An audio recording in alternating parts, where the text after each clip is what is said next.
आपको actual benefit मिलेगा। हम यहां रिवाइज ही कर रहे हैं पूरी तरह से, मैं पूरा लॉ आपको रिवाइज करवा दूंगा। जितने इंपॉर्टेंट टॉपिक्स हैं सब रिवाइज कर लेंगे अपन। बट बिलीव मी बच्चों, आपको फायदा तभी मिलेगा जब आपने ये चीज पहले से लर्न कर रखी है, तो आपको चीजें रिकॉल होगी। दूसरी चीज, जब मैं पढ़ाऊंगा एंड आपने ऑलरेडी पढ़ रखा है तो आपके जो भी डाउट्स हैं वो डाउट क्लियर हो जाएंगे। नहीं है तो आप मेरे से डाउट पूछ सकते हैं, है ना। तो इन चीजों का अपने को ध्यान रखना है। ज्योति गुप्ता का कहना है सर प्लीज टेल, जिसने अभी तक कुछ नहीं पढ़ा है तो लेक्चर देख सकता है क्या? बेटा देख तो आप कुछ भी सकते हो, देखने की मना ही नहीं है, बट हाँ आप ये समझ के चलना कि आपको डबल मेहनत लगेगी। क्यों? क्योंकि आप अगर चीजें पहली बार सुन रहे हो तो आपको कैच करने में टाइम लगेगा। बट हाँ, अगर आप पढ़ चुके हो पहले से तो आपको मेरे बोलने के बाद चीजें रिकॉल होगी, याद आना चालू होगी। याद ही तो करना है अपने को। कोई पॉइंट अगर मिस हो गया है वो मैं बता दूंगा आपको, है ना। ज्योति गुप्ता, आपके क्वेश्चन का मैंने आंसर कर दिया है बेटा। अंशुमन शुक्ला, नमस्कार बेटा। तो अपन चालू करते हैं डायरेक्टर से, है ना। देखें, डायरेक्टर की डेफिनेशन हमने पढ़ी थी सेक्शन 2 क्लॉज 34 में, एंड जिसमें हमने पढ़ा था इंडिविजुअल कैपेसिटी में 1% डायरेक्टर कहलाता है। ठीक है। बोर्ड ऑफ डायरेक्टर की डेफिनेशन पढ़ी थी सेक्शन 2 क्लॉज 10 में। बोर्ड ऑफ डायरेक्टर की डेफिनेशन कहती है कलेक्टिव बॉडी ऑफ डायरेक्टर। जब सारे डायरेक्टर्स मिलकर काम करते हैं तो उसे बोर्ड ऑफ डायरेक्टर कहते हैं। जैसे हम एक एग्जांपल लेते हैं कि मान लो पब्लिक कंपनी है, पब्लिक कंपनी में 3 डायरेक्टर हैं, ए है, बी है, सी है, शर्मा जी हैं, इनको भी ले लेते हैं, बुरा लग जाएगा। 4 डायरेक्टर हैं। इंडिविजुअल कैपेसिटी में ए डायरेक्टर कहलाएगा, इंडिविजुअल कैपेसिटी में बी डायरेक्टर कहलाएगा, इंडिविजुअल कैपेसिटी में सी डायरेक्टर कहलाएगा, शर्मा जी भी इंडिविजुअल कैपेसिटी में डायरेक्टर कहलाएंगे। बट ये डायरेक्टर तभी कहलाएंगे जब इनका अपॉइंटमेंट कंपनी के बोर्ड में हुआ हो। ये डायरेक्टर तभी कहलाएंगे जब इनका अपॉइंटमेंट कंपनी के बोर्ड में हुआ हो। अगर इनका अपॉइंटमेंट कंपनी के बोर्ड में नहीं हुआ है तो ये व्यक्ति डायरेक्टर नहीं कहलाएंगे, है ना। ये चीज अपने को समझ के चलना है क्या कि बोर्ड में अपॉइंटमेंट होना जरूरी है। तो सेक्शन 2 क्लॉज 34 यही बोलता है कि डायरेक्टर वो होता है जिसका अपॉइंटमेंट हुआ हो बोर्ड ऑफ द कंपनी में। बेटा अपने यहां बैठकर आप भी इस चीज को मेरे साथ बोलते जाओ। अगर आपको वाकई रिवाइज करना है, आपको वाकई चीजें याद करनी है, मेरे साथ बोलते जाओ, ठीक है ना। तो director means a director appointed to the board of the company. तो डायरेक्टर की डेफिनेशन से हमने 2 चीजें देखी। पहला तो वो इंडिविजुअल होता है, एंड इंडिविजुअल कैपेसिटी में 1% डायरेक्टर कहलाता है। दूसरा, जब तक उसका अपॉइंटमेंट बोर्ड में नहीं होगा वो व्यक्ति डायरेक्टर नहीं कहलाएगा। तीसरा, इंडिविजुअल डायरेक्टर के पास कोई पावर नहीं होता है। ए के पास इंडिविजुअल कैपेसिटी में कोई पावर नहीं है, बी के पास इंडिविजुअल कैपेसिटी में कोई पावर नहीं है, सी के पास, शर्मा जी के पास इंडिविजुअल कैपेसिटी में कोई पावर नहीं है। इनके पास पावर तब होते हैं जब ये सब मिलकर काम करते हैं। मिलकर काम करने के लिए ये लोग अपनी क्या करते हैं, मीटिंग करते हैं, जिसे हम क्या बोलते हैं, बोर्ड मीटिंग। तो डायरेक्टर इंडिविजुअल कैपेसिटी में कोई डिसीजन नहीं लेता है, डिसीजन हमेशा लिया जाता है बोर्ड ऑफ डायरेक्टर्स के द्वारा। एंड बोर्ड ऑफ डायरेक्टर्स ही क्या कहलाते हैं, कलेक्टिव बॉडी ऑफ डायरेक्टर्स कहलाते हैं। ठीक है। आयुष गुप्ता का कहना है सर आपने शेयर कैपिटल से शुरू नहीं किया। हाँ बेटा, मैं पहले पार्ट बी स्टार्ट कर रहा हूं क्योंकि पार्ट बी का वेटेज 40 मार्क्स का है, एंड पार्ट बी में चैप्टर भी 6 हैं। तो अपन जो कम चैप्टर हैं और वेटेज ज्यादा रखते हैं तो पहले उनको कवर करें। शेयर कैपिटल अपने आप में बहुत बड़ा है, एंड पार्ट ए में 14 चैप्टर्स हैं जिनका वेटेज है 50 मार्क्स का। तो बेटर है, मैं तो आपको भी यही कहूंगा, जब आप कंपनी लॉ रिवाइज करें, एग्जाम के पहले भी जब रिवाइज करने बैठे, पहले पार्ट बी कंप्लीट करें, क्योंकि कम चैप्टर हैं, वेटेज ज्यादा है। ठीक है। और शेयर कैपिटल पे रिवाइज तो करेंगे तो कुछ फर्क नहीं पड़ता है, बट हाँ ये ज्यादा इंपॉर्टेंट है, ये अपन पहले ले रहे हैं, है ना। तो हमने बोला इंडिविजुअल कैपेसिटी में डायरेक्टर के पास कोई पावर नहीं होते हैं। पावर कब होते हैं? जब सब मिलकर काम करते हैं। इसलिए बोला है बोर्ड मतलब होता है कलेक्टिव बॉडी ऑफ डायरेक्टर्स। बोलेंगे बोर्ड मतलब क्या होता है? Collective body of directors. Pranjali Paliwal, sir when will class start? हो गई स्टार्ट बेटा, और कितनी स्टार्ट करूंगा, है ना? तो चले देखते हैं। तो हमने बोला कि सब मिलकर काम करते हैं, ये जरूरी है। इंडिविजुअल कैपेसिटी में मैनेजिंग डायरेक्टर के पास, फुल टाइम डायरेक्टर के पास भी कोई पावर नहीं होते हैं। इनकी डेफिनेशन हम देख चुके हैं, इन्हें पावर दिए जाते हैं। एमडी के पास पावर होते नहीं हैं, एमडी को पावर दिए जाते हैं। ठीक है। अब कंपनीज क्या प्रैक्टिस करती हैं कि एक पर्सन का डेजिग्नेशन काहे का दे दिया? डायरेक्टर वाला।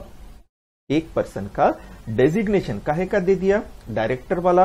बट उसका अपॉइंटमेंट बोर्ड में नहीं किया। For example Tata Motors limited है। टाटा मोटर्स लिमिटेड ने शर्मा जी, जो टाटा मोटर्स लिमिटेड के मार्केटिंग हेड हैं, शर्मा जी जो मार्केटिंग हेड है टाटा मोटर्स लिमिटेड के, उनका डेजिग्नेशन मतलब पोस्ट का नाम। पोस्ट का नाम क्या दे दिया? डायरेक्टर।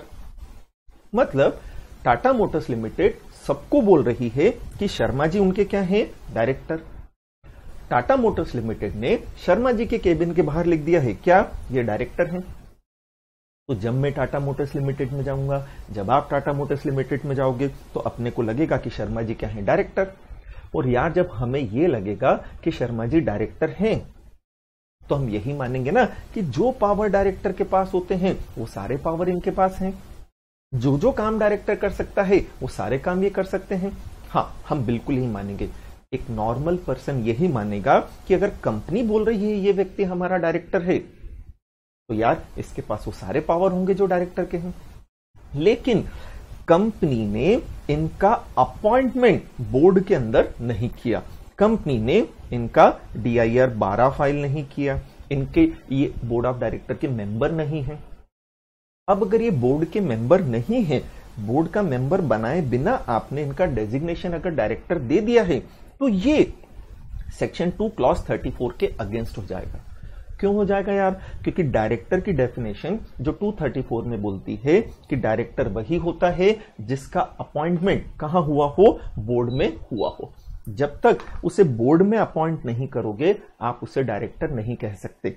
तो ऐसी सिचुएशन के अंदर डिपार्टमेंट ऑफ कंपनी अफेयर्स, जो पहले डोसा था, जो अब क्या बन चुका है? मोसा, मिनिस्ट्री ऑफ कॉर्पोरेट अफेयर्स, उन्होंने क्लियरली कहा है, पुराने एक्ट में क्लियरली डोसा का कहना था कि अगर किसी पर्सन का आप डेजिग्नेशन डायरेक्टर दे रहे हो, तो जब तक आप उसे बोर्ड में अपॉइंट नहीं करोगे, आप उसका डेजिग्नेशन भी डायरेक्टर नहीं दोगे। क्यों? लोगों में कंफ्यूजन होता है, मिसगाइड किया जा रहा है। आयुषी ने बिल्कुल ठीक कहा, मिसगाइड कर रहे हैं हम लोगों को, कंफ्यूजन क्रिएट कर रहे हैं हम लोगों में। तो नहीं यार, ऐसा नहीं करना है। दिव्या ने भी बिल्कुल ठीक कहा, है ना? ये क्वेश्चन पूछा जाता है एग्जाम में बेसिकली, क्या कि a person was designated as a director but he was not appointed in the board of directors of the company. क्या कंपनी ने सही किया है? तो हम सबसे पहले 234 के अकॉर्डिंगली डायरेक्टर की डेफिनेशन लिखेंगे, फिर बोर्ड की डेफिनेशन लिखेंगे, फिर हम बोलेंगे कि डायरेक्टर वही होता है जिसका अपॉइंटमेंट बोर्ड में हुआ हो। एंड पुराने एक्ट के अकॉर्डिंगली, मतलब कंपनीज एक्ट 1956 में डोसा का यही कहना था कि जब तक एक पर्सन डायरेक्टर ना हो, मतलब बोर्ड में अपॉइंटेड ना हो, उसका डेजिग्नेशन डायरेक्टर ना दे। अब अगर कंपनी इस तरह से कर रही है कि एक पर्सन को डायरेक्टर बोल रही है बट एक्चुअली वो डायरेक्टर नहीं है, तो कंपनी ने एक्ट के प्रोविजंस का क्या किया है? Non compliance. हम एडवाइस करेंगे ऐसा ना करें। ये 4 नंबर का आपका परफेक्ट आंसर। ठीक है, जो भी डाउट हो इमीडिएटली पूछते जाएं, कोई दिक्कत वाली बात नहीं है। एक प्रोविजन मेरा खत्म हो, उसके बाद आपके जो डाउट्स हो आप डाउट्स पूछ सकते हैं, कोई प्रॉब्लम नहीं।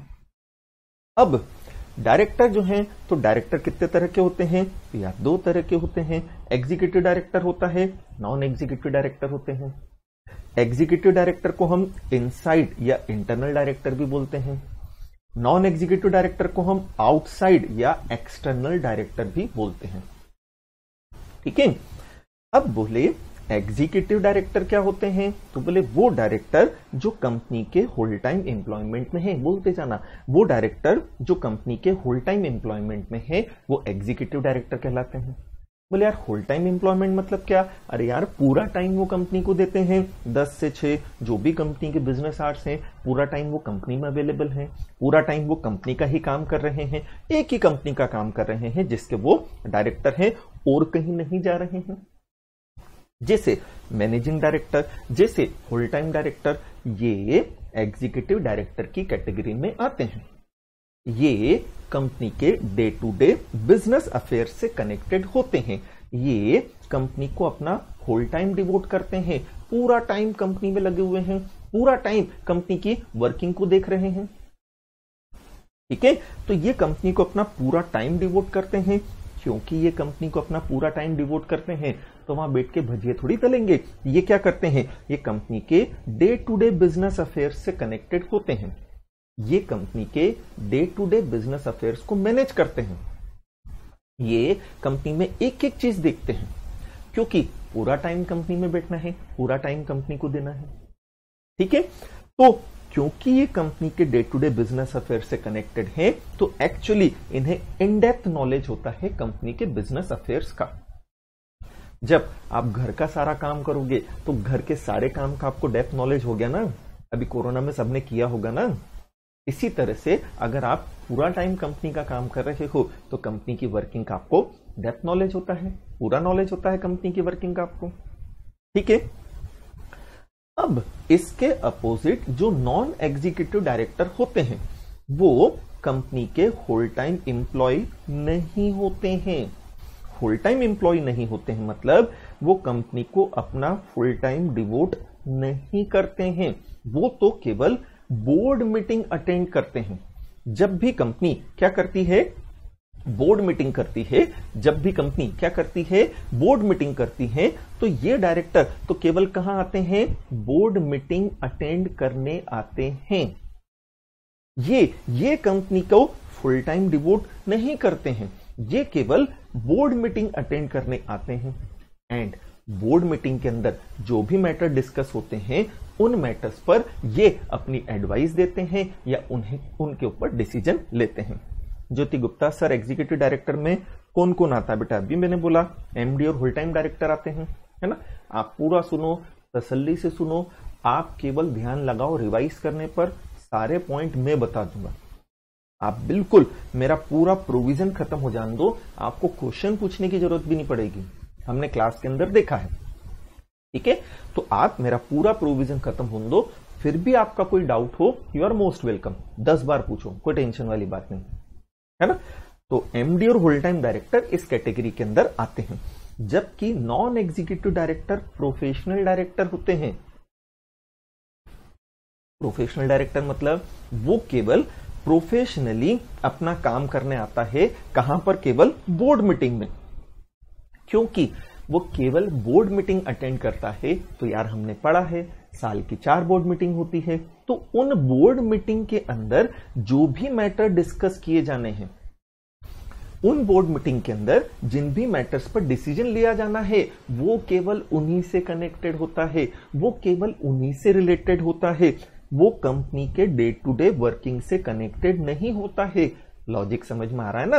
अरे यार, जो 365 दिन कंपनी के अंदर अवेलेबल नहीं है, 365 दिन केवल एग्जीक्यूटिव डायरेक्टर है, तो इसे एक एक चीजों का नॉलेज है।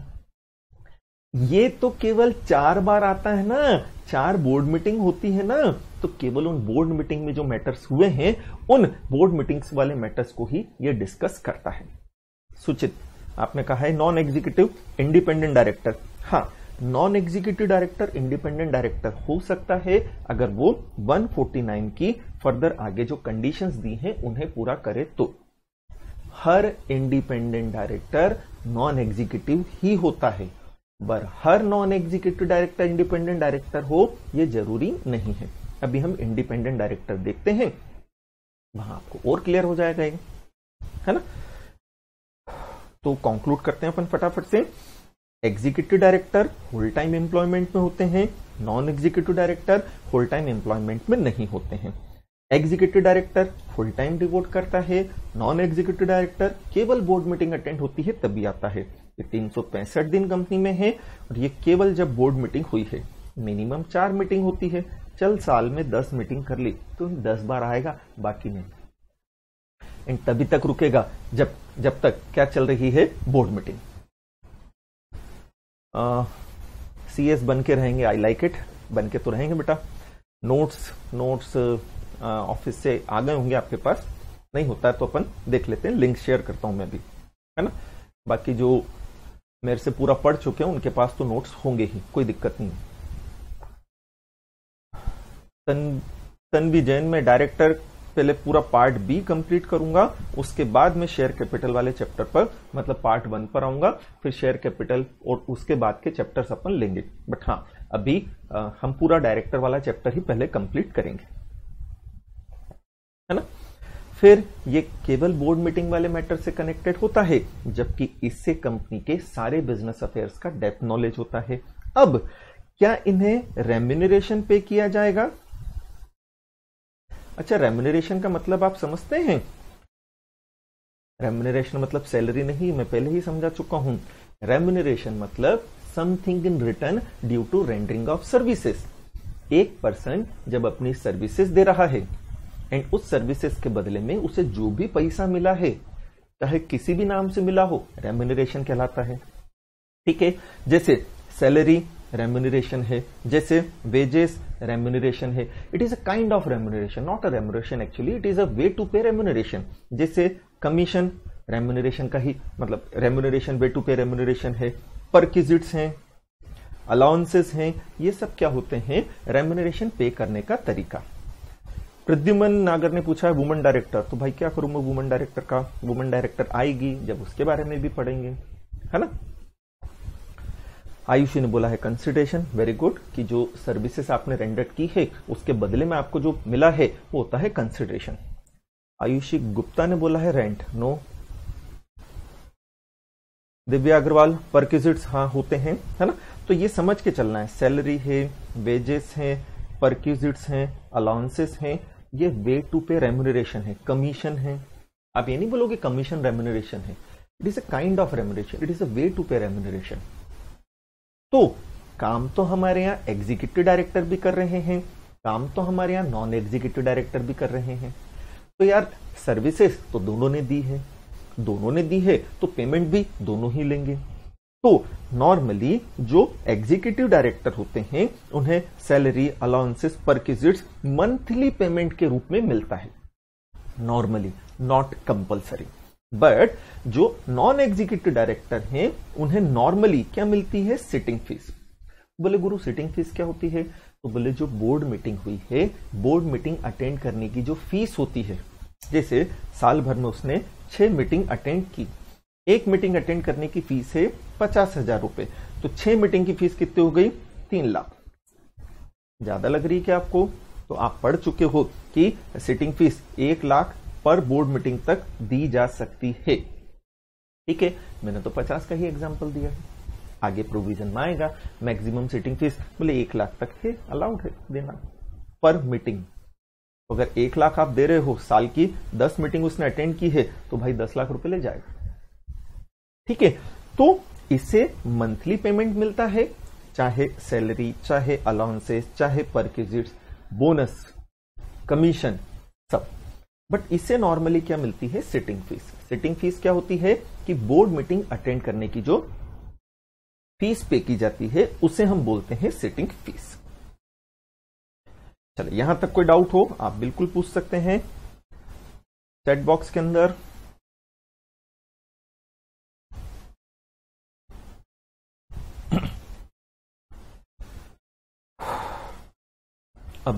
अब क्या सेक्शन हम पढ़ रहे हैं 149, minimum and maximum number of director. ठीक है, तो बोले प्राइवेट कंपनी जो 2 तरह की होती है, OPC and non OPC.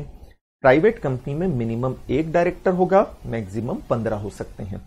Private company अगर नॉन ओपीसी है तो मिनिमम 2 डायरेक्टर होंगे, मैक्सिमम 15 हो सकते हैं। पब्लिक कंपनी दो कैटेगरी की होती है, लिस्टेड होती है और अनलिस्टेड होती है ना। कंपनीज एक्ट तो यही कहता है, कंपनीज एक्ट तो यही कहता है चाहे लिस्टेड कंपनी हो चाहे अनलिस्टेड, मिनिमम 3 डायरेक्टर चाहिए। कंपनीज एक्ट तो यही कहता है चाहे लिस्टेड कंपनी हो चाहे अनलिस्टेड, मिनिमम 3 डायरेक्टर चाहिए। लेकिन बच्चों हमें मालूम है लिस्टेड कंपनी के ऊपर सेबी गाइडलाइंस भी एप्लीकेबल होती है। लिस्टेड कंपनी पर सेबी के लोडर वाले प्रोविजन एप्लीकेबल होते हैं। लोडर मतलब listing obligation and disclosure requirement. Pranjal ने पूछा है can we give different fees according to meeting और फिक्स फीस। नहीं बेटा, हम हमारे हिसाब से फिक्स कर सकते हैं, किसी डायरेक्टर की कम किसी की ज्यादा। भाई किसी का एक्सपीरियंस ज्यादा है तो वो हायर साइड पर रहेगा, किसी का एक्सपीरियंस कम है लोअर साइड पर रहेगा। बट हाँ एक प्रोविजन आया है, बोले क्या, वुमेन डायरेक्टर और इंडिपेंडेंट डायरेक्टर को जो सीटिंग फीस आप दोगे वो दूसरे डायरेक्टर से कम नहीं दोगे। ठीक है, इंडिपेंडेंट डायरेक्टर को जो सीटिंग फीस दोगे, वुमेन डायरेक्टर को जो सीटिंग फीस दोगे वो दूसरे डायरेक्टर से कम नहीं दोगे। बाकी आप डिसाइड कर सकते हो, मैक्सिमम लिमिट है 1 लाख की, है ना।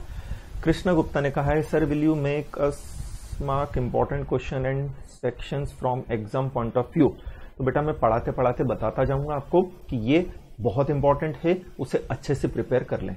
कंपनी लॉ में सब कुछ इंपॉर्टेंट है वैसे तो, एंड कंपनी लॉ वैसे भी हमारा क्या है, मेन लॉ है जिसके बिना कुछ होने वाला नहीं है, तो वो तो पढ़ना आपको पूरा चाहिए। बट हाँ एग्जाम पर्पज से क्या चीजें बहुत ज्यादा इंपॉर्टेंट है वो मैं बोलता जाऊंगा।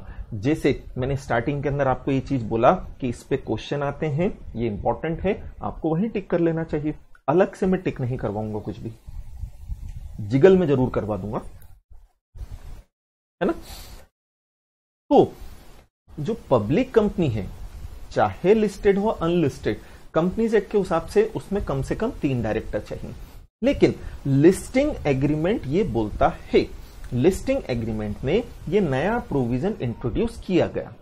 एंड क्या बोला, क्या कि 1 अप्रैल 2019 से 1 अप्रैल 2019 से जो टॉप 1000 लिस्टेड कंपनीज हैं, जो टॉप 1000 लिस्टेड कंपनीज हैं, उनमें कम से कम 6 डायरेक्टर रहेंगे। मतलब अगर हमारी कंपनी टॉप 1000 लिस्टेड कंपनीज के अंदर आ रही है तो उसे कम से कम 6 डायरेक्टर रखना पड़ेंगे 1 अप्रैल 19 से। क्या मतलब, जैसे टाटा मोटर्स लिमिटेड है वो टॉप मतलब 9th नंबर की कंपनी है, अगर हम देखें तो टाटा मोटर्स लिमिटेड ऊपर से 90 नंबर पर आती है, तो इसे कम से कम 6 डायरेक्टर रखना है। कब से, 1 अप्रैल 2019 से। लेकिन एक कंपनी है XYZ लिमिटेड, वो 1100 नंबर पर आती है, तो उसके ऊपर ये प्रोविजन एप्लीकेबल नहीं होगा, तो वो कम से कम 3 डायरेक्टर रख सकती है, जैसा कि कंपनीज एक्ट में लिखा है। फिर थोड़ा सा चेंज आया, क्या बोला कि बोले 1 अप्रैल 2020 से, कब से, 1 अप्रैल 2020 से जो टॉप 2000 लिस्टेड कंपनीज हैं वो कम से कम 6 डायरेक्टर रखेंगी। मतलब इनिशियल स्टेज पर स्टार्टिंग की 1000 कंपनीज के लिए 6 डायरेक्टर रखना जरूरी था। अब 1 अप्रैल 2020 से स्टार्टिंग की 2000 कंपनीज के लिए कम से कम 6 डायरेक्टर रखना जरूरी है। क्या मतलब, जैसे ये XYZ लिमिटेड 1100 नंबर वाली कंपनी है, तो ये 1 अप्रैल 19 से कम कितने डायरेक्टर रखेगी, 6।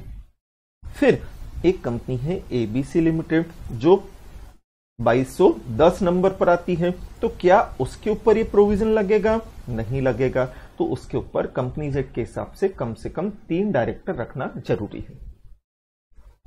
ठीक है। हाँ आयुषी गुप्ता आपने बिल्कुल ठीक कहा, कंपनी लॉ कंपनी सेक्रेटरी का ब्लड होता है, हमारे रगों में खून के साथ कंपनी लॉ दौड़ना चाहिए। ये मैंने पहले ही कहा था कि कोई काट ले तो खून की जगह कंपनी लॉ के सेक्शन टपकना चाहिए, तभी तो हमें एक्सपर्ट नॉलेज है, तभी तो हमें एडवांस नॉलेज है ना। तो अब ये प्रोविजन में फटाफट से कंक्लूड कर रहा हूं, है ना। ये लोडर का प्रोविजन है जो किस पे लगता है, लिस्टेड कंपनी पे लगता है। क्या बोलता है, डेट ऑफ एप्लीकेशन, कि ये प्रोविजन कब से लगेंगे, तो बोले 1 अप्रैल 2019 से टॉप 1000 लिस्टेड कंपनी जो हैं कम से कम 6 डायरेक्टर रखेंगी। फिर 1 अप्रैल 2020 से टॉप 2000 कंपनीज के लिए कम से कम 6 डायरेक्टर का रखना कंपलसरी कर दिया है। तो यहां मैंने यही बोला कि जो पब्लिक कंपनी है वो 2 तरह की हो गई, लिस्टेड और अनलिस्टेड। तो जो टॉप 2000 लिस्टेड कंपनी है उसमें मिनिमम 6 डायरेक्टर होंगे, मैक्सिमम 15। बट जो अनलिस्टेड कंपनी है या लिस्टेड तो है बट टॉप 2000 में नहीं आ रही है, जो अनलिस्टेड कंपनी है या लिस्टेड तो है बट टॉप 2000 में नहीं आ रही है, उसे मिनिमम 3 और मैक्सिमम कितने डायरेक्टर रखने हैं? तो भाई 15 रखने हैं। ठीक है। पायल भारद्वाज सर नोट्स कैसे मिलेंगे?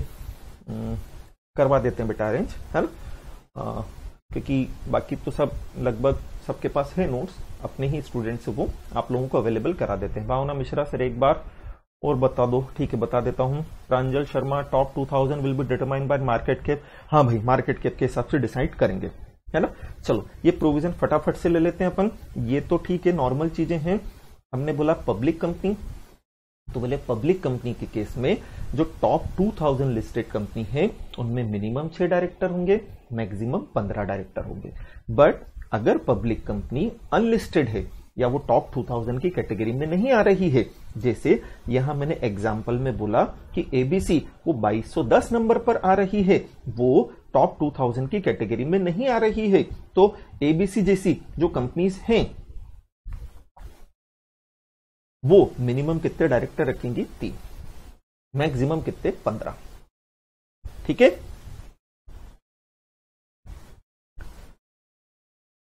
हाँ बेटा, नोट्स में अवेलेबल करा दूंगा, बट अभी मैं चाह रहा हूं कि आप केवल ध्यान समझने में और समझने के साथ फटाफट से रिवाइज करने में लगाएं, है ना। मैं लास्ट का मतलब सेशन खत्म करने से 5-10 मिनट पहले आप लोगों से फिर से पूछूंगा, जो प्रॉब्लम हो मुझे बता दो। वहां आप ये सारी चीजें पूछना, मैं बता दूंगा। अभी प्लीज आप कॉन्सेंट्रेट केवल प्रोविजंस को रिकॉल करने में और उन्हें रिवाइज करने में लगाओ, वो ज्यादा बेटर रहेगा, वो ज्यादा अच्छा रहेगा, है ना। एंड अगर आपको अच्छा लगे कि आज अपन ने अच्छा पढ़ा है, लाइक करना मत भूलना।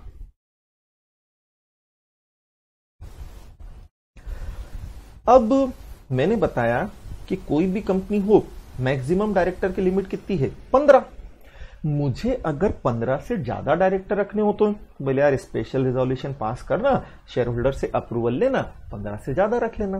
स्पेशल रिजोल्यूशन मतलब 75% या उससे ज्यादा की कंसेंट, या यूं कह लें एटलीस्ट 3/4 की कंसेंट। ठीक है, ये स्पेशल प्रोविजन मैंने आपको बता दिया। अब मैं बार बार बोल रहा हूं टॉप 1000 लिस्टेड कंपनी, मैं बार बार बोल रहा हूं टॉप 2000 लिस्टेड कंपनी, तो यार ये टॉप वाला डिसाइड कैसे होगा? चले बढ़िया है, हमारे ऑफिस से मैसेज आया है, ये आप इस नंबर पर व्हाट्सएप कर दीजिए, जो चैट बॉक्स में नंबर दिख रहा है, आपको फिजिकल जो नोट्स हैं उसकी सॉफ्ट कॉपी आपको मिल जाएगी। ठीक है। रजत अग्रवाल, लाइक बटन तोड़ने की जरूरत नहीं है, है ना, बट हाँ लाइक करना चाहिए, हमें भी मोटिवेशन मिलता है। अब मेरी बात सुनो, हमने बोला टॉप 1000 लिस्टेड कंपनी, हमने बोला टॉप 2000 लिस्टेड कंपनी। ओ भाई, ये टॉप कंपनीज डिसाइड कैसे होगी? ये टॉप कंपनी डिसाइड होती है मार्केट कैपिटलाइजेशन के बेसिस पर। ये टॉप कंपनीज डिसाइड होती है मार्केट कैपिटलाइजेशन के बेसिस पर। यार सिंपल वर्ड में बोले मार्केट कैपिटलाइजेशन मतलब क्या? तो बोले मार्केट वैल्यू। मार्केट कैपिटलाइजेशन मतलब क्या? बोले कंपनी की मार्केट वैल्यू। मार्केट में कंपनी की कीमत कितनी है, मार्केट में कंपनी की औकात कितनी है। कि आज अगर मेरा दिमाग खराब हो जाए और मैं बोलूं कि मेरे को रिलायंस कंपनी खरीदनी है, ऑब्वियसली दिमाग खराब होगा तो ही सोचूंगा ना, मेरी औकात थोड़ी रिलायंस कंपनी खरीद लूं, अब 8-10 शेयर खरीद लूं तो बहुत है। अब ऐसी सिचुएशन में अगर कोई व्यक्ति रिलायंस कंपनी खरीदना चाहता है तो ऐसी सिचुएशन के अंदर मालूम पड़ा तो उसका मार्केट कैपिटलाइजेशन मतलब मार्केट वैल्यू देखी जाएगी।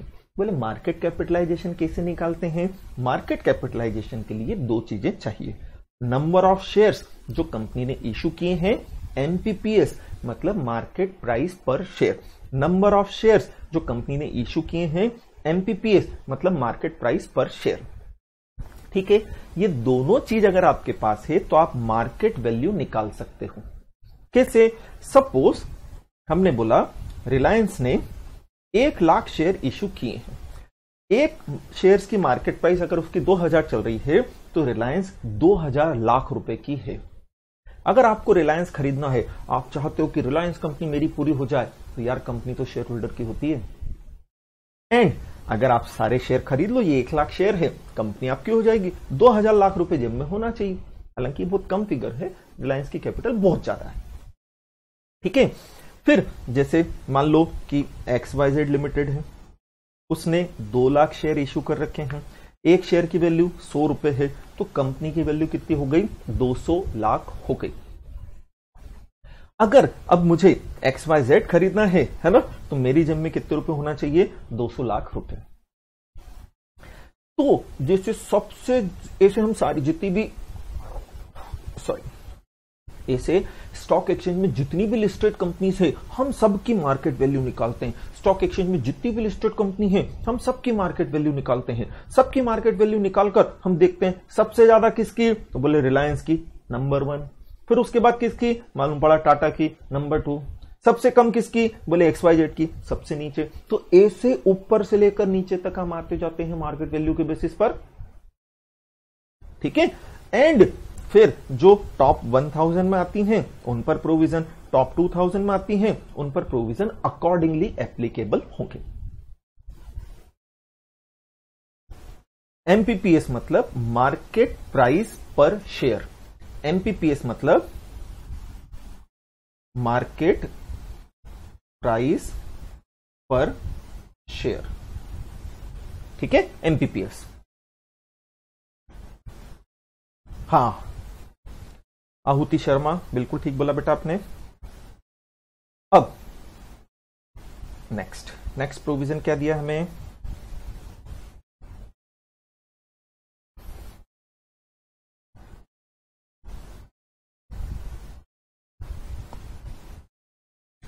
फिर एक जनरल चीज डिस्कस करते हैं अपन, है ना। हालांकि आप सब पढ़ चुके हो ये चीज, बहुत बच्चों जैसी आपके लिए, बट फटाफट से लेते हैं अपन। हमने बोला कंपनी कितने तरह की? 2, प्राइवेट और पब्लिक। बोलते जाना। पब्लिक कितने तरह की? 2, लिस्टेड और अनलिस्टेड, है ना। तो जो पब्लिक कंपनी है वो अनलिस्टेड और लिस्टेड हो सकती है। जो लिस्टेड कंपनीज हैं उनके ऊपर प्रोविजन कौन कौन से लगते हैं?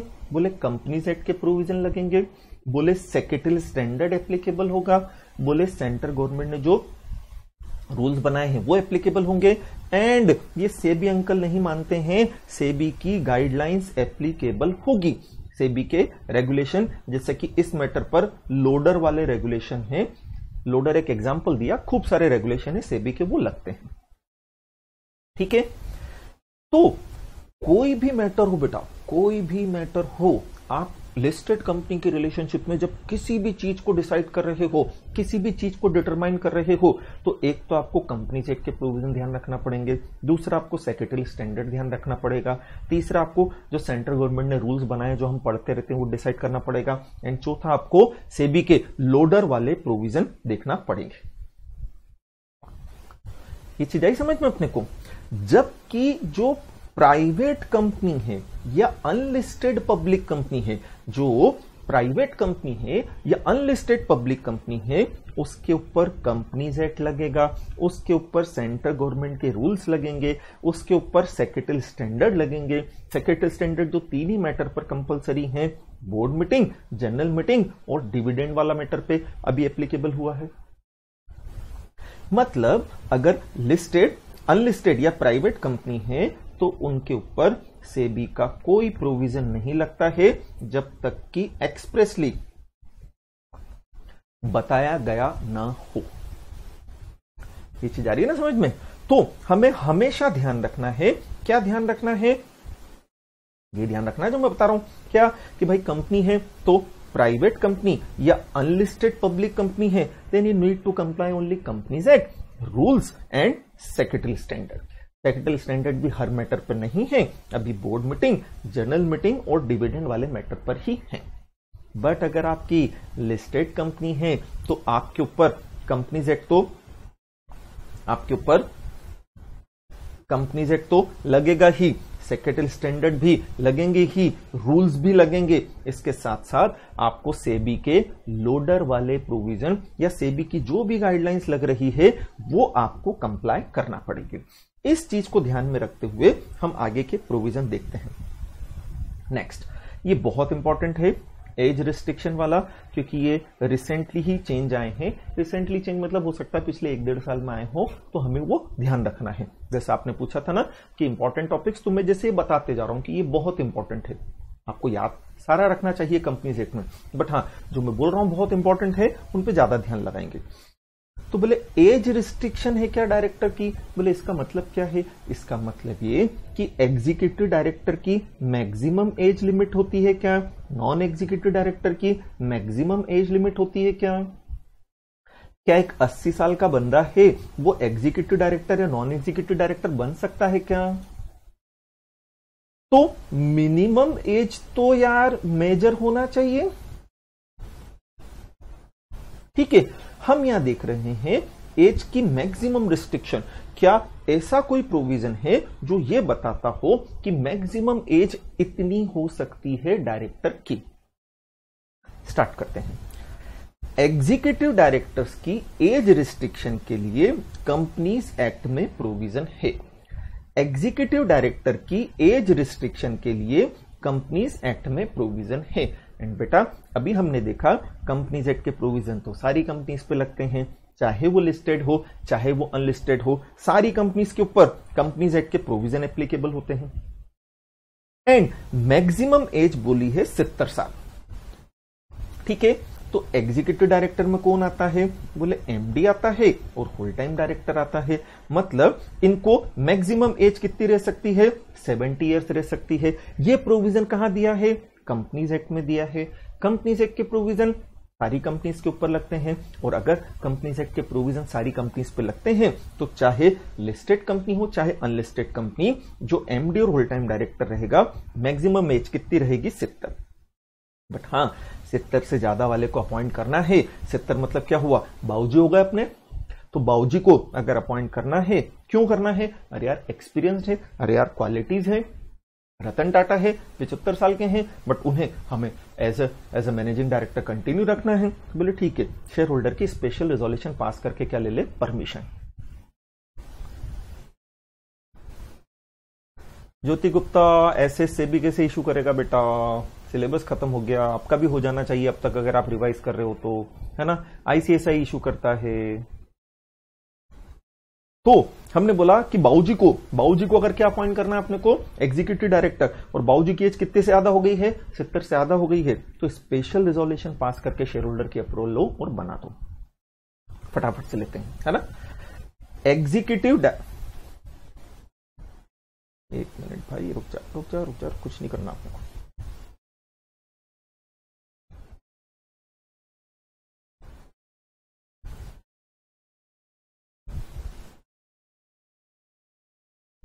हाँ, क्या बोला है कि जो एग्जीक्यूटिव डायरेक्टर है उसकी मैक्सिमम एज के प्रोविजन कंपनीज एक्ट में दिए हैं, इसलिए सेबी ने नहीं दिए हैं।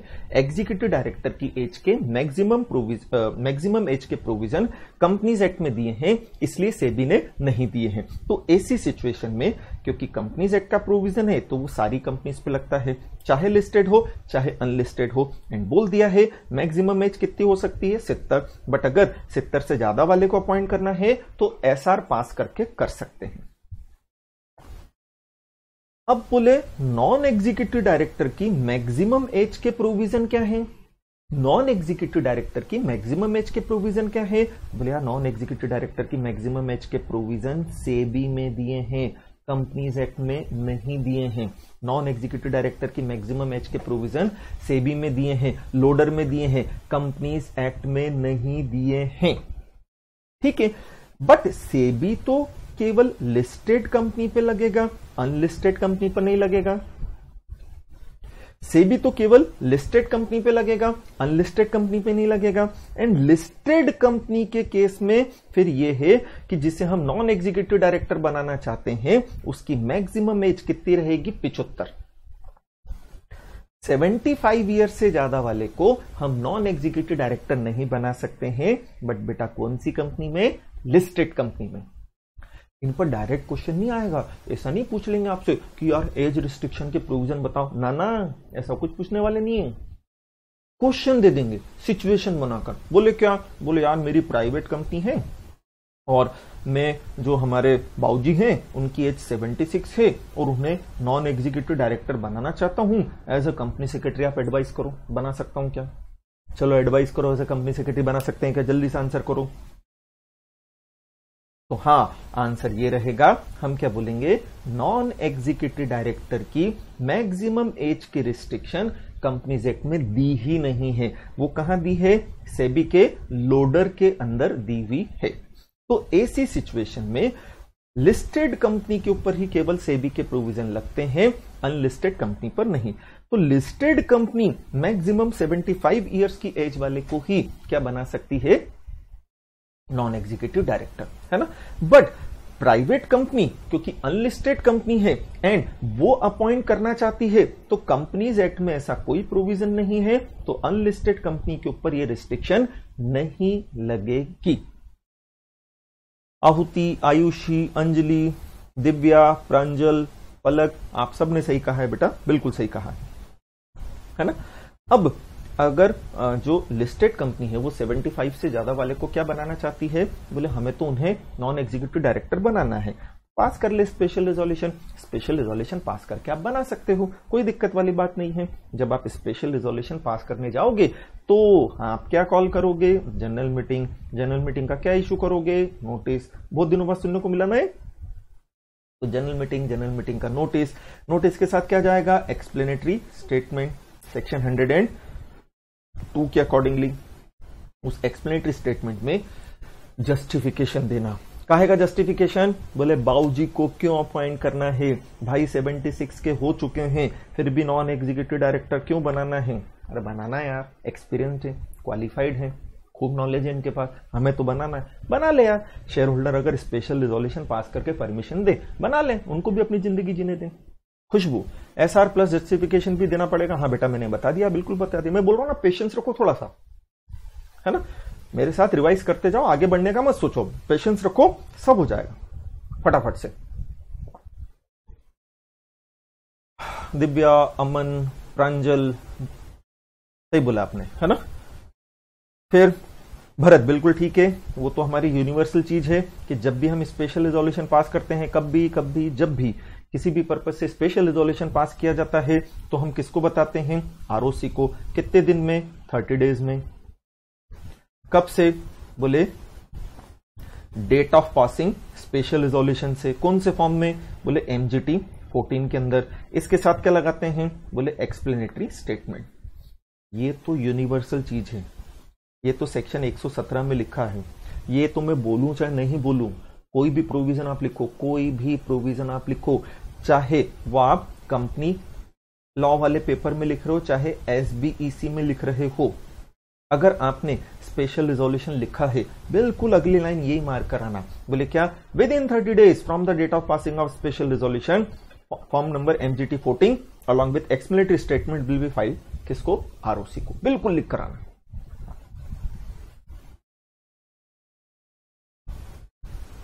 सान्या का कहना है कि एक बार लिस्टेड वाले प्रोविजन कर दो। ठीक है, कर देता हूं। चले कंक्लूड करते हैं फटाफट से, है ना। तो हमने बोला कि ये जो डायरेक्टर की एज रिस्ट्रिक्शन के प्रोविजन है, तो बोले जो एग्जीक्यूटिव डायरेक्टर हैं उनकी मैक्सिमम एज का प्रोविजन कंपनीज एक्ट में दिया है। क्योंकि प्रोविजन कंपनीज एक्ट में दिया है तो वो लिस्टेड अनलिस्टेड दोनों पे लगेगा। एंड कंपनीज एक्ट बोलता है मैक्सिमम एज 70 रहेगी। 70 से ज्यादा वाले को करना है तो स्पेशल रिजोल्यूशन पास करके कर सकते हैं।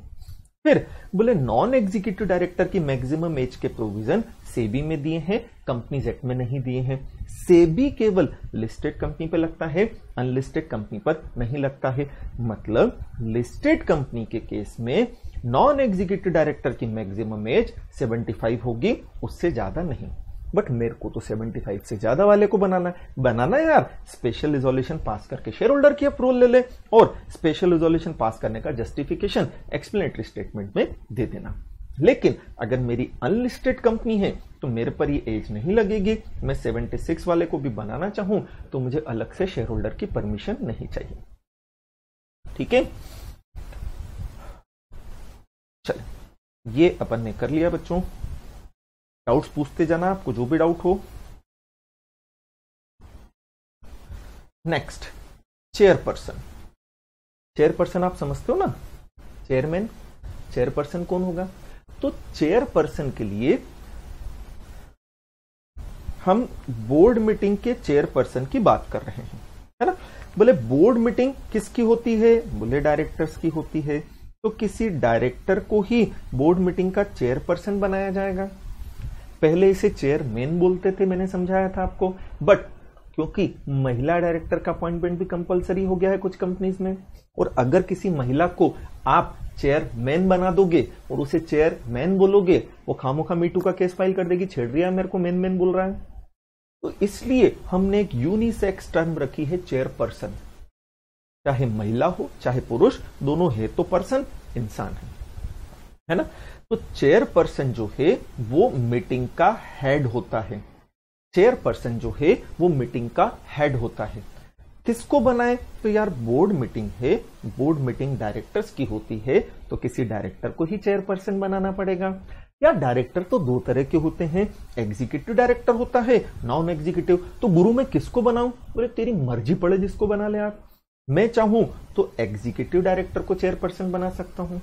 मतलब एग्जीक्यूटिव डायरेक्टर में एमडी और होल टाइम डायरेक्टर आते हैं। तो मैं एमडी को, जैसे मान लो रिलायंस इंडस्ट्रीज लिमिटेड है, मुकेश अंबानी उसका एमडी है, एंड वही उसका क्या है, चेयरपर्सन भी है, बना सकता हूं मैं, कोई टेंशन वाली बात नहीं। ठीक है अमन सर, अगर नॉन एग्जीक्यूटिव डायरेक्टर 70 से अबाव हो गया तो भी एसआर पास होगा?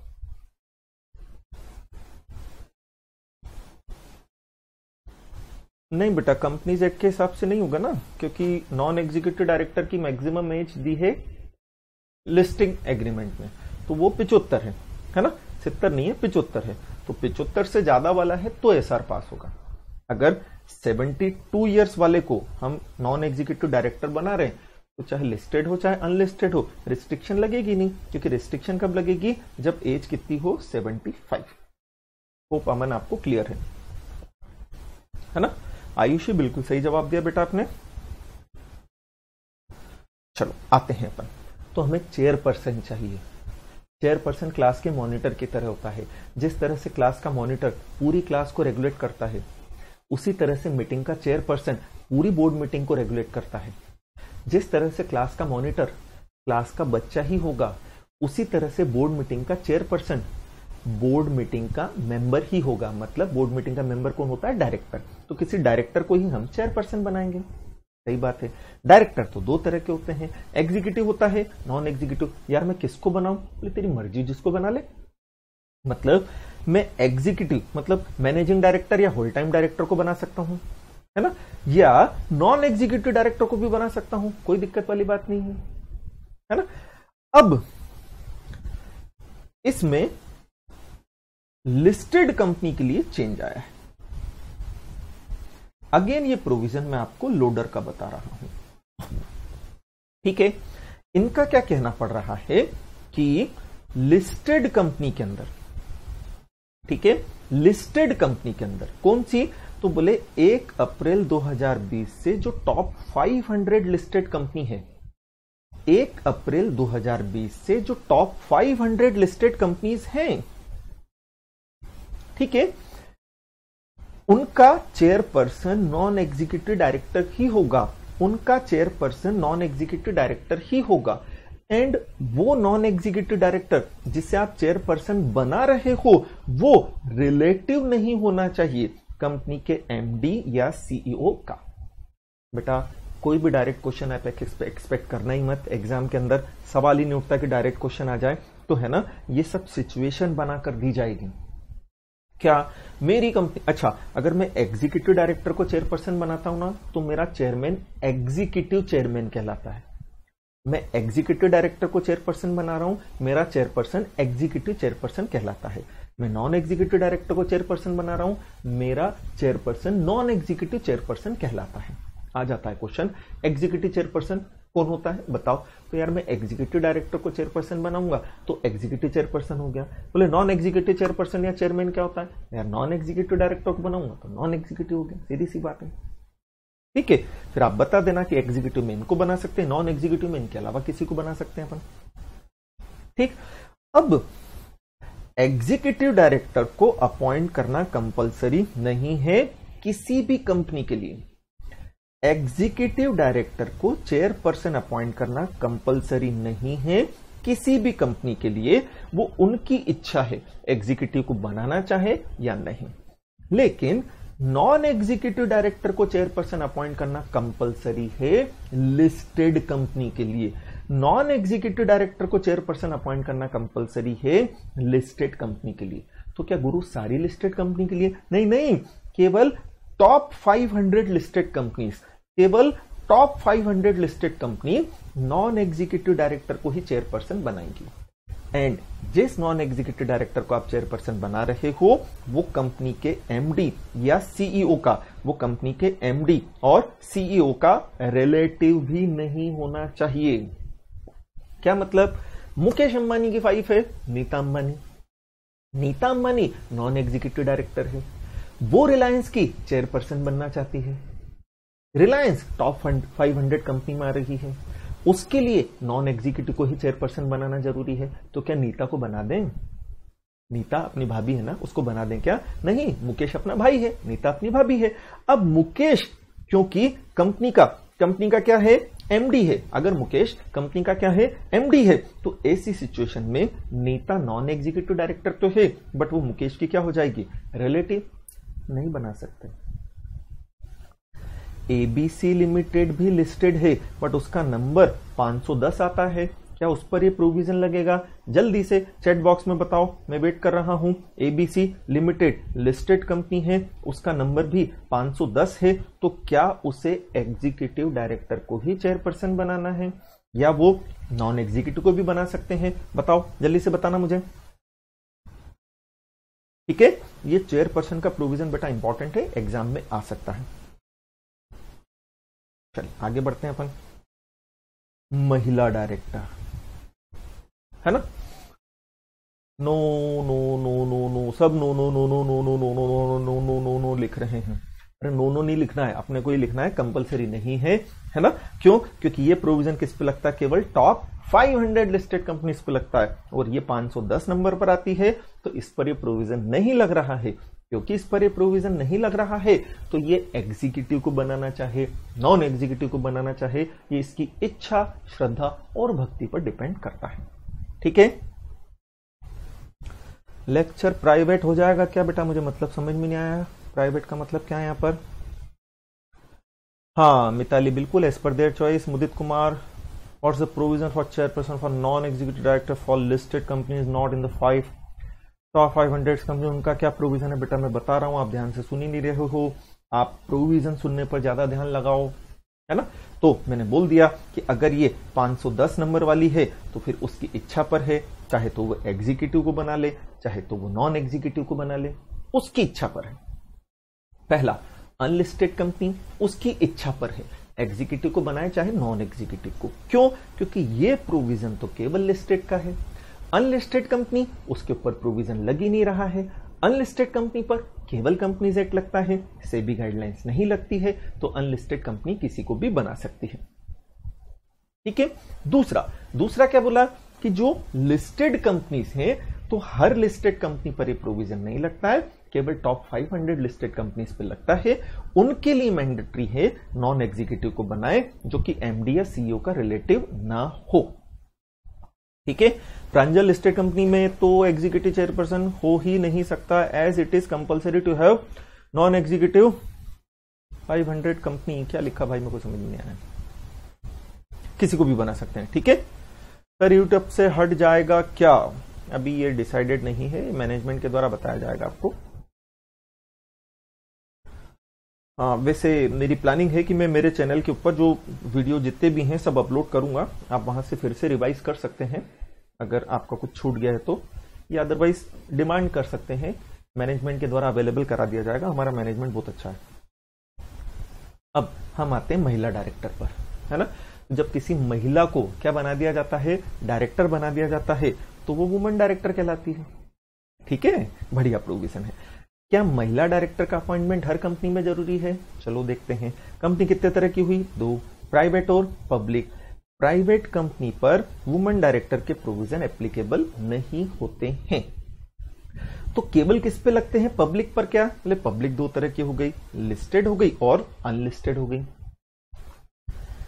बोले हर लिस्टेड कंपनी पर क्या woman director, at least 1 woman director का अपॉइंटमेंट हर लिस्टेड कंपनी में करना जरूरी है।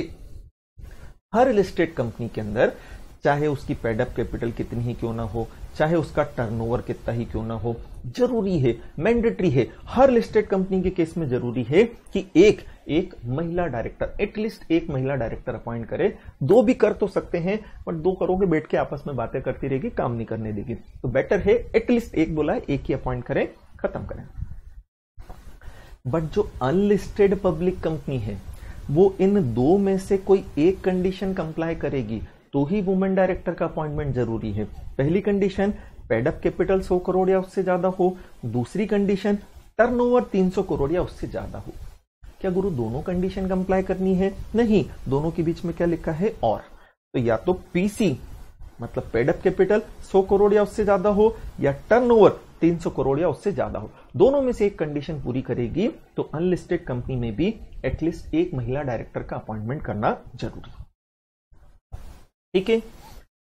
अब ये सेबी अंकल अलग नहीं मान रहे, है ना। तो सेबी के लोडर में एक प्रोविजन आ गया लिस्टेड कंपनी के लिए। क्या बोला है कि 1 अप्रैल 2020 से, है ना, डेट याद करते रहोगे तुम, घर वालों की हैप्पी बर्थडे की डेट भूल जाओगे, यहां इतनी डेट्स आ जाएंगी, सब याद करते रहोगे। तो क्या बोला, हाँ गर्लफ्रेंड बॉयफ्रेंड की भी डेट वेट सब भूल जाओगे तुम। सुनो, तो 1 अप्रैल 2020 से जो टॉप 1000 लिस्टेड कंपनी हैं उनमें जो वुमेन डायरेक्टर अपॉइंट की जाएगी उसका इंडिपेंडेंट डायरेक्टर होना भी जरूरी है। मतलब वो 149 में जो आईडी की रिक्वायरमेंट है वो भी पूरी करती हो। वापस से, ये प्रोविजन केवल लिस्टेड कंपनी का है। का है? बोले यार सेबी के अंदर दिया है। क्या बोलता है? बोले सेबी का ये कहना पड़ रहा है क्या कि जो भी वुमेन डायरेक्टर आप अपॉइंट करोगे, जो भी वुमेन डायरेक्टर आप अपॉइंट करोगे वो वुमेन होने के साथ साथ इंडिपेंडेंट डायरेक्टर भी होना चाहिए। वो इंडिपेंडेंट डायरेक्टर की कंडीशन भी पूरी करे, ये जरूरी है। बोले हर लिस्टेड कंपनी पे प्रोविजन लगेगा क्या? ना ना, ये केवल टॉप 1000 लिस्टेड कंपनीज के ऊपर लगेगा। वो भी कौन सी डेट से लग रहा है? 1 अप्रैल 2020 से ये एप्लीकेबल हो रहा है। क्लियर है? चलो, फिर वुमेन डायरेक्टर हमने अपॉइंट की थी, बट उसकी क्या हो गई? वैकेंसी हो गई। वैकेंसी मतलब पोस्ट खाली हो गई। किस कारण से? बोले कारण से मतलब नहीं है। हो सकता है उसकी डेथ हो जाए, हो सकता है वो रिजाइन करके चली जाए, सॉरी, हो सकता है वो डिस्क्वालिफाइड हो जाए, हो सकता है, बहुत कुछ हो सकता है यार, है ना। तो किसी भी कारण से जो वुमेन डायरेक्टर हमने अपॉइंट की थी, किसी भी कारण से अगर उसकी पोस्ट क्या हो जाती है? वेकेंट हो जाती है, तो भाई उस वैकेंसी को फिल करना है, उस वैकेंसी को हमें भरना पड़ेगा। जरूरी है उस वैकेंसी को फिल करना, बहुत जरूरी है। कितने टाइम में? तो बोले जब वैकेंसी हुई थी ना, उसके बाद जो भी पहली बोर्ड मीटिंग होना, वैकेंसी होने के बाद जो भी पहली बोर्ड मीटिंग होना, उस बोर्ड मीटिंग में भर दो, या वैकेंसी होने के बाद अगले 3 महीने में जो भी बोर्ड मीटिंग आपने की हो उसमें भर दो। दोनों में से जो लेटर हो, है ना, दोनों में से जो भी क्या हो बाद में हो।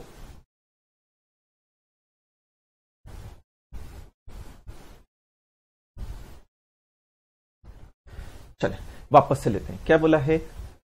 हाँ, रिमूव कर दिया, प्रांजल ने बिल्कुल ठीक बोला, बोले भगा दिया, है ना। तो हमने बोला कि वैकेंसी है, अब महिला डायरेक्टर की वैकेंसी हुई है, तो बोले वैकेंसी फिल करना पड़ेगी। बोले वैकेंसी कितने टाइम में फिल करें, तो बोले वैकेंसी होने के बाद जो भी पहली बोर्ड मीटिंग हुई है या तो उसमें भर दो, या वैकेंसी होने के बाद अगले 3 महीने में किसी भी बोर्ड मीटिंग के अंदर भर देना, कोई दिक्कत वाली बात नहीं है। इन दोनों में से जो भी बोर्ड मीटिंग बाद में हो उसमें आपको वैकेंसी फिल करना है। एक एग्जांपल दें, चलो देखते हैं। जैसे श्रीदेवी को हमने क्या बनाया, वुमेन डायरेक्टर बनाया टाटा मोटर्स लिमिटेड में। श्रीदेवी का नाम सुना ना, बिल्कुल हवाई, है ना। तो उसे हमने क्या बनाया, वुमेन डायरेक्टर बनाया, कौन सी कंपनी में, टाटा मोटर्स लिमिटेड में। श्रीदेवी की डेथ हो गई, बाथटब में डूब के मर गई, है ना। मान लो उसकी डेथ हुई 12 जुलाई को, मान लो उसकी डेथ कब हुई, 12 जुलाई को।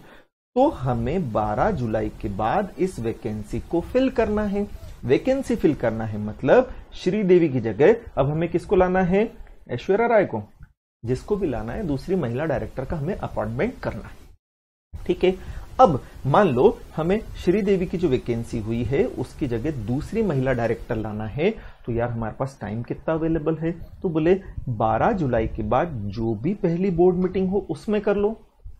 12 जुलाई के बाद पहली बोर्ड मीटिंग हुई 10 अगस्त को, बोला 10 अगस्त को कर ले यार, क्या टेंशन है उसमें। या 12 जुलाई के बाद अगले 3 महीने में जो भी बोर्ड मीटिंग हो उसमें कर लेना, विच एवर इज लेटर।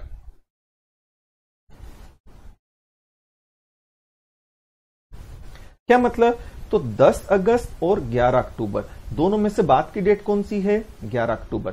तो 11 अक्टूबर तक इस वैकेंसी को फिल किया जा सकता है। वैकेंसी फिल करने का मतलब होता है क्या, कि भाई उसकी जगह दूसरे को लेकर आए, ठीक है। स्पीड पकड़नी तो पड़ेगी बेटा, चलो करते हैं, थोड़ा सा और फास्ट लेते हैं। फिर दूसरा एक और एग्जांपल लेते हैं अपन। मान लो कि 9 जून को रिजाइन कर दिया, है ना। तो 9 जून के बाद पहली बोर्ड मीटिंग ही 15 सितंबर को ही। 15 सितंबर में आप देखोगे तो ये 3 महीने बाद हुई है मीटिंग, ठीक है। फिर 3 महीने कब खत्म हो रहे, 8 सितंबर को। 3 महीने कब खत्म हो रहे, 8 सितंबर को, जबकि पहली मीटिंग कब हुई है, 15 सितंबर को। दोनों में से जो कौन सी डेट जो बाद में हो, तो दोनों में से बाद वाली डेट कौन सी है, तो दोनों में से बाद वाली डेट है आपकी 15 सितंबर। तो 15 सितंबर तक आप इस वैकेंसी को फिल कर सकते हैं, ठीक है। नेक्स्ट, अब लोडर के प्रोविजन के अकॉर्डिंगली हमें लिस्टेड कंपनी के बोर्ड ऑफ डायरेक्टर का कंपोजिशन बताया है। लिस्टेड कंपनी के बोर्ड ऑफ डायरेक्टर के कंपोजिशन में लोडर में यह कहा है कि भाई ऑप्टिमम कॉम्बिनेशन होना चाहिए। क्या होना चाहिए, ऑप्टिमम कॉम्बिनेशन। ऑप्टिमम कॉम्बिनेशन मतलब प्रथमेश का कहना, on an average company law का रिवीजन कब तक खत्म होगा बेटा, 1 महीने चलेगा मेरे हिसाब से। 30 जून तक एक्सपेक्टेड है, क्योंकि अपन रोज 1.5 घंटा करेंगे इसे। कंपनी लॉ अपना 1.5 घंटा चलेगा रोज, और जिगल जो है वो 1 ही घंटा चलेगा। तो मोस्ट प्रोबेबली अपन 30 जून तक टारगेट है खत्म करने का, है ना। अब लोडर के प्रोविजन के अकॉर्डिंगली ये बोला गया है कि कंपनी के जो बोर्ड ऑफ डायरेक्टर है उनका कंपोजिशन कैसा हो। कंपोजिशन मतलब डायरेक्टर किससे मिलकर बने हो। डायरेक्टर तो डायरेक्टर से मिलकर बने होते हैं। डायरेक्टर 2 तरह के होते हैं,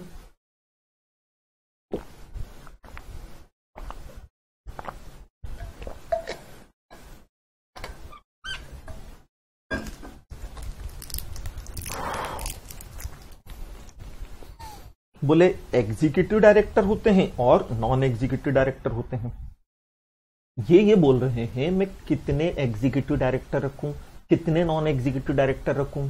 यार कंपनीज एक्ट में तो ऐसा कोई प्रोविजन नहीं है कि मिनिमम एग्जीक्यूटिव डायरेक्टर और मिनिमम नॉन एग्जीक्यूटिव डायरेक्टर कितने होना चाहिए। कंपनीज एक्ट में तो यही है कि भाई कम से कम 3 डायरेक्टर हो, उसमें से एग्जीक्यूटिव नॉन एग्जीक्यूटिव कितना होगा वो आप डिसाइड कर लेना। बट सेबी का जो लोडर है वो बोर्ड का कंपोजिशन बताता है, एंड लोडर के अकॉर्डिंगली ये बोला गया है कम से कम 50% डायरेक्टर नॉन एग्जीक्यूटिव होना चाहिए।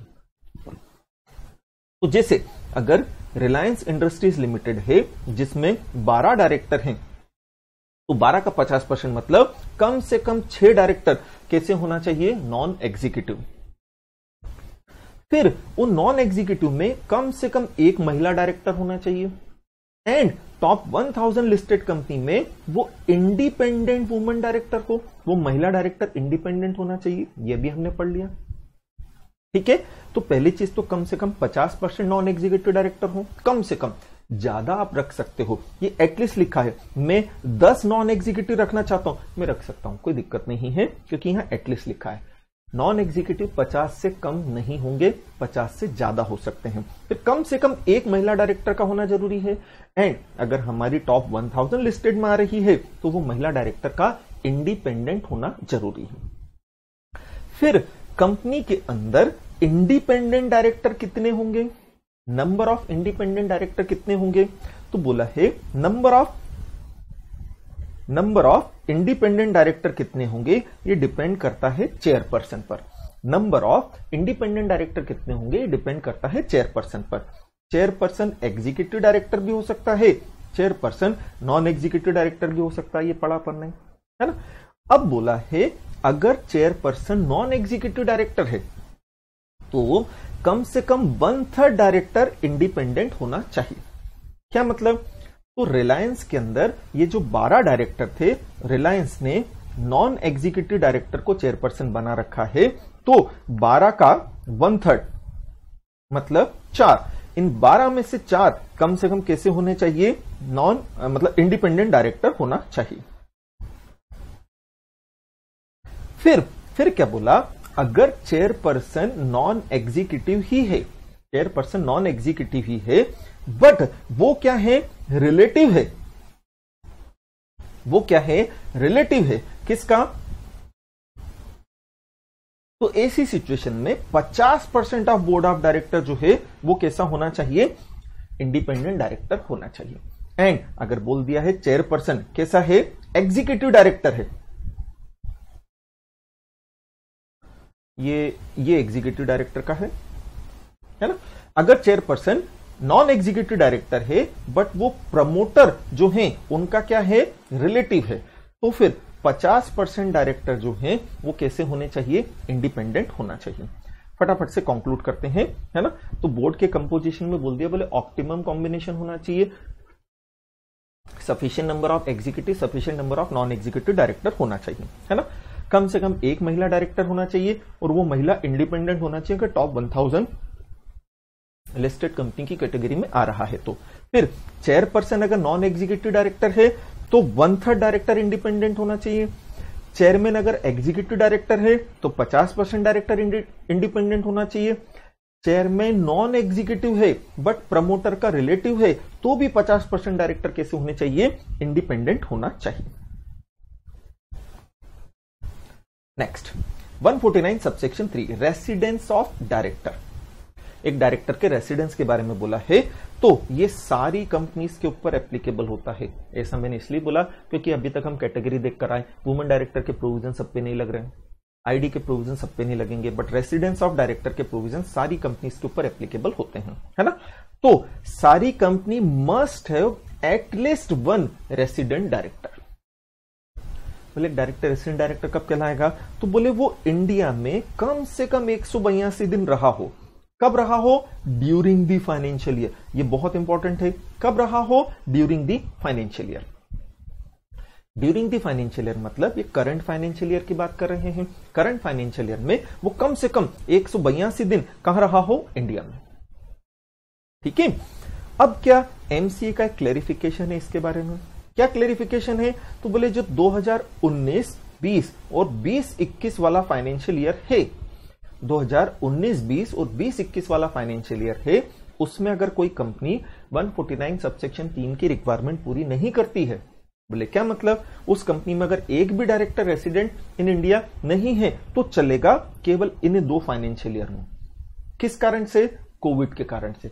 बाकी की कहानी आपको खुद ही समझ में आ जाना चाहिए, मेरे समझाने की जरूरत नहीं होना चाहिए, क्योंकि कोविड है इसलिए बोल दिया कि जो जहां है वो वहीं रुक गया। तो 2019-20 वाला फाइनेंशियल ईयर, ये याद रखना पड़ेगा, इस पर क्वेश्चन आ सकता है। 2020-21 वाला फाइनेंशियल ईयर, उसमें अगर कोई डायरेक्टर 182 डेज इंडिया में नहीं है, एक भी ऐसा डायरेक्टर नहीं है जो 182 डेज इंडिया में रहा हो, चलेगा। सुमित ने पूछा है sir 50% total number of director का लेना है? बिल्कुल हाँ, 50% टोटल नंबर ऑफ डायरेक्टर्स का लेना है। अब इसका एक एग्जांपल अपन कर लेते हैं, है ना। देखें क्या बोला है, हमें बोला है ड्यूरिंग द फाइनेंशियल ईयर, तो हमने बोला सबसे पहले जैसे हमने करंट फाइनेंशियल ईयर 2021-22, है ना। एग्जाम्पशन 19-20 और 20-21 के लिए है, इसलिए मैंने एग्जांपल 21-22 का लिया। जो कब स्टार्ट होगा 1 अप्रैल 21 से, कब खत्म होगा 31 मार्च 22। कितने दिन होते हैं 365 दिन। तो उन 365 दिन में से कम 182 दिन जो इंडिया में रहा है, उन 365 दिन में से कम 182 दिन जो कहां रहा है, इंडिया में रहा है, वो क्या कहलाएगा, रेसिडेंट इन इंडिया। सपोज करते हैं एक कंपनी इनकॉर्पोरेट हुई है 1 नवंबर 22 को, ठीक है। तो उसका फाइनेंशियल ईयर स्टार्ट होगा 1 नवंबर 22 से 31 मार्च 23 तक। एंड उस फाइनेंशियल ईयर में उसे केवल कितने दिन मिल रहे हैं, 151 डेज। अगर पूरा फाइनेंशियल ईयर है तो डेज कितने मिल रहे हैं, 365 डेज। बट क्योंकि कंपनी का इनकॉर्पोरेशन ही 1 नवंबर 22 को हुआ है, तो 1 नवंबर 22 से 31 मार्च 23 तक केवल कितने दिन हो रहे हैं, 151 दिन। अब 151 दिन में कोई व्यक्ति 182 डेज तो नहीं रह सकता है, तो इस 151 वाली रिक्वायरमेंट को प्रोपोर्शनेटली रिड्यूस कर देंगे। तो days of stage of 182 days will be reduce proportionately. कैसे, तो बोला है यार कि अगर 365 डेज होते हैं फाइनेंशियल ईयर में, तो स्टे का ड्यूरेशन रिक्वायर्ड है 182 डेज। 365 डेज होते हैं फाइनेंशियल ईयर में, तो स्टे का ड्यूरेशन रिक्वायर्ड है 182 डेज। और अगर 151 डेज होते हैं फाइनेंशियल ईयर में, तो स्टे का ड्यूरेशन कितना हो जाएगा, 76 डेज, है ना। ये 182 डेज 365 नीचे आ जाएगा। बचपन में चूकी जमाते थे ना, इफ और देयरफॉर करते थे, तो बस उसी तरह से अपने को लेना है, ठीक है। हाँ, बट नेक्स्ट फाइनेंशियल ईयर से क्योंकि पूरे 365 दिन मिलेंगे, क्योंकि कंपनी न्यूली इनकॉर्पोरेटेड नहीं है, ये प्रोविजन केवल न्यूली इनकॉर्पोरेटेड कंपनी का था। इस पर प्रैक्टिकल क्वेश्चन पूछे जाते हैं, बहुत पूछते हैं, आने के चांस भी हैं, है ना। बट नेक्स्ट फाइनेंशियल ईयर से हमें पूरे 182 दिन कम से कम रहना पड़ेगा, ठीक है। फिर एक और एग्जांपल ले लेते हैं। एक कंपनी इनकॉर्पोरेट हुई सपोज 1 मार्च 23 को, है ना। तो उसका जो करंट फाइनेंशियल ईयर वो क्या है, 1 मार्च 23 से 31 मार्च 23। मतलब डेज कितने अवेलेबल है, केवल 30 दिन, केवल 30 दिन, है ना। तो जब 365 दिन थे तो रिक्वायरमेंट थी 182 दिन की, बट केवल 30 दिन है, तो रिक्वायरमेंट कितने दिन की रहेगी, 15 दिन की। मतलब इन 30 दिनों में से कम 15 दिन वो व्यक्ति अगर इंडिया में रहा है तो रेसिडेंट इन इंडिया मान लिया जाएगा। मतलब इन 151 डेज में से कम 76 डेज अगर वो इंडिया में रहा है तो रेसिडेंट इन इंडिया मान लिया जाएगा। अब बेटा ये कैलकुलेशन करने के लिए अपने को कैलकुलेटर लगेगा, क्योंकि हमें 365 182 काटने में बहुत दिक्कत आएगी। तो सिंपल बता रहा हूं, इसका आधा कर देना, जितने डेज हो उसका आधा कर देना।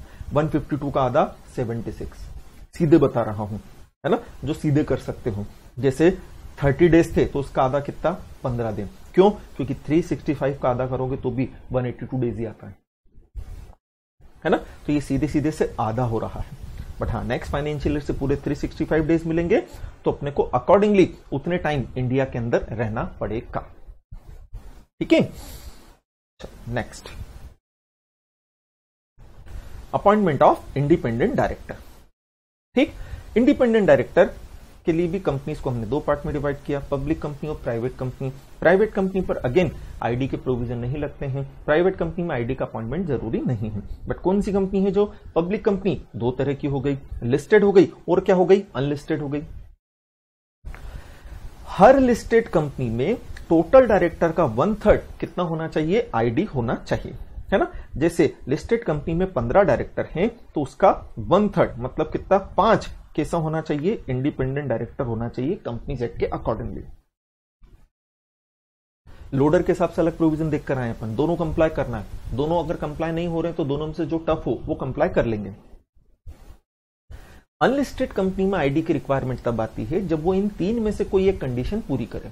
कौन सी 3 कंडीशन, बोले पेड अप कैपिटल 10 करोड़ या ज्यादा हो, और टर्नओवर 100 करोड़ या ज्यादा हो, और बोरोइंग 50 करोड़ या उससे ज्यादा हो, है ना। तो हमने इसे एक फॉर्मूला बना के याद किया था, पीटीबी 10-150 करोड़ या उससे ज्यादा।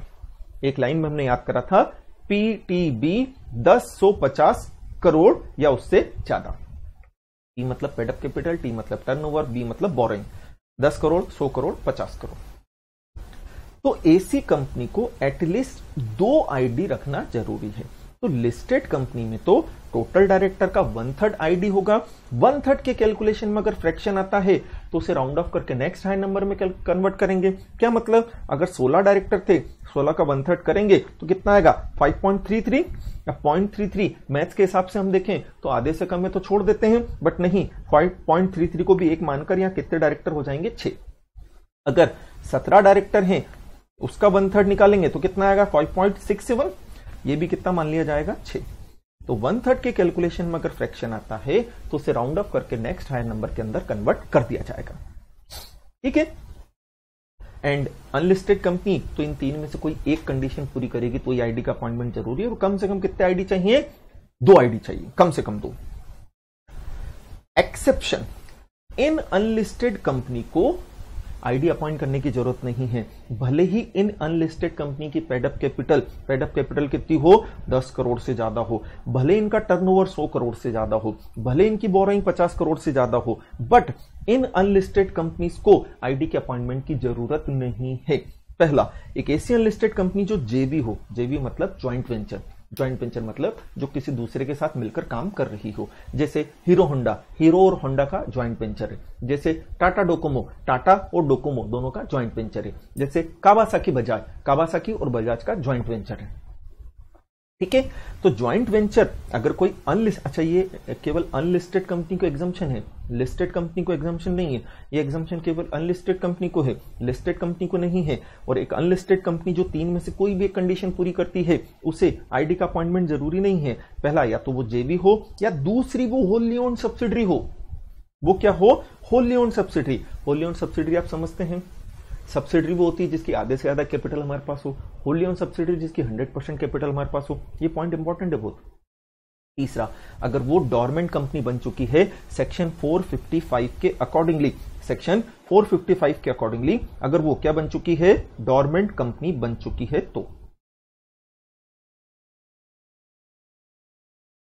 ठीक है। तो ज्वाइंट वेंचर के ऊपर, होली ओन्ड सब्सिडरी के ऊपर और डोरमेंट कंपनी के ऊपर नहीं लगेगा, बट ये एग्जम्पशन केवल अनलिस्टेड कंपनी को है, लिस्टेड कंपनी के पास नहीं है। फिर इंडिपेंडेंट डायरेक्टर हमने अपॉइंट किया और उसकी भी अगर क्या हो गई वैकेंसी, तो इस वैकेंसी को फिल करने का बिल्कुल सेम प्रोविजन है जैसा प्रोविजन अपन ने महिला डायरेक्टर के केस में देखा था। क्या मतलब, बोले जब वैकेंसी हुई थी उससे बाद इमीडिएटली बाद जो बोर्ड मीटिंग हुई है उसमें भर दो, या 3 महीने में होने वाली मीटिंग, बिल्कुल सेम प्रोविजन है जैसा कि कहां दिया हुआ था, बोले इंडिपेंडेंट डायरेक्टर के केस के अंदर दिया हुआ था, बिल्कुल सेम। तो इस बार हमने बोला कि हमने सुशांत सिंह राजपूत को इंडिपेंडेंट डायरेक्टर बनाया था, है ना, उसकी डेथ हो गई, 12 जुलाई को डेथ हुई। 12 जुलाई के बाद पहली बोर्ड मीटिंग हुई 10 अगस्त को और 3 महीने खत्म हो रहे हैं 11 अक्टूबर को। तो दोनों में से बाद में क्या है, बाद में है 11 अक्टूबर, तो 11 अक्टूबर तक भर सकते हैं। लेकिन मान लो वो रिजाइन करके गया था, रिजाइन के बाद पहली मीटिंग 15 सितंबर को हुई, जो हो रही है 3 महीने बाद, जबकि 3 महीने खत्म हो गए 8 सितंबर को, तो भी दोनों में से बाद में क्या है 15 सितंबर तक वो भर सकता है। अब बोले इंडिपेंडेंट डायरेक्टर कौन होता है, तो कंपनीज एक्ट 2013 और सेबी दोनों के अकॉर्डिंगली हम इंडिपेंडेंट डायरेक्टर क्या है वो देख लेते हैं, है ना। तो बोल दिया है कंपनीज एक्ट 2013 बोलता है एक director other than managing director, whole time director, nominee director independent director कहलाएगा जो उन सारी कंडीशंस को फुलफिल करता हो जो 149 सबसेक्शन 6 में दी है। फिर सेबी क्या बोलता है, कोई non executive director other then nominee director जो उन कंडीशंस को पूरी करता हो जो सेबी गाइडलाइंस के अंदर दी है। दोनों में कॉमन चीज क्या है, तो अगर दोनों को हम प्रॉपर तरीके से पढ़ें तो एक नॉन एग्जीक्यूटिव डायरेक्टर ही जो कि नॉमिनी डायरेक्टर नहीं है वही इंडिपेंडेंट डायरेक्टर बन सकता है ना। तो एमडी और होल टाइम डायरेक्टर ये एग्जीक्यूटिव होते हैं इसलिए नहीं बन सकते। नॉमिनी डायरेक्टर नॉन एग्जीक्यूटिव ही होता है फिर भी वो आईडी नहीं बन सकता, क्योंकि आईडी अपॉइंट किया जाता है पब्लिक इंटरेस्ट को प्रोटेक्ट करने के लिए, स्मॉल शेयर होल्डर के इंटरेस्ट को प्रोटेक्ट करने के लिए, जबकि नॉमिनी डायरेक्टर अपॉइंट होता है बैंक या फाइनेंशियल इंस्टीट्यूशन के इंटरेस्ट को प्रोटेक्ट करने के लिए, इसलिए। ठीक है। सेबी ने भी घुमाकर वही बात बोली, नॉन एग्जीक्यूटिव डायरेक्टर को मत करो, मतलब सॉरी नॉन एग्जीक्यूटिव डायरेक्टर को करो, तो नॉन एग्जीक्यूटिव मतलब एमडी और फुल टाइम डायरेक्टर को मत करो। बात वही है, रिश्ता वही है, सोच नहीं है, बात कहने का तरीका वही है। ठीक है, चलो अब हम नेक्स्ट लेक्चर में मतलब कल स्टार्ट करेंगे इंडिपेंडेंट डायरेक्टर की अपॉइंटमेंट की टर्म्स एंड कंडीशन। आज के जो भी लेक्चर में आपको डाउट हो फटाफट से पूछ लें, क्योंकि अपना 1.5 घंटा पूरा हो गया है। अगला लेक्चर आपका गौरव सर का रहेगा एसबीईसी का, और फिर उसके बाद में आपको जिगल लूंगा, है ना। तो बेटा जो भी डाउट्स हो पूछ लें फटाफट से, कोई टेंशन नहीं है।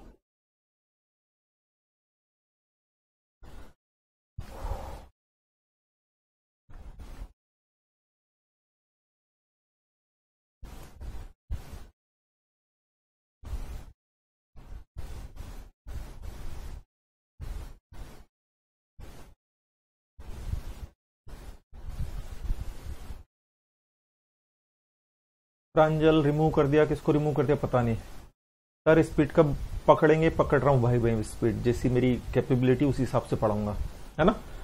प्रथमेश ये हो, अच्छा ये तो हो गया था ना, सॉरी रिपीट कर दिया मैं, ये हो गया था।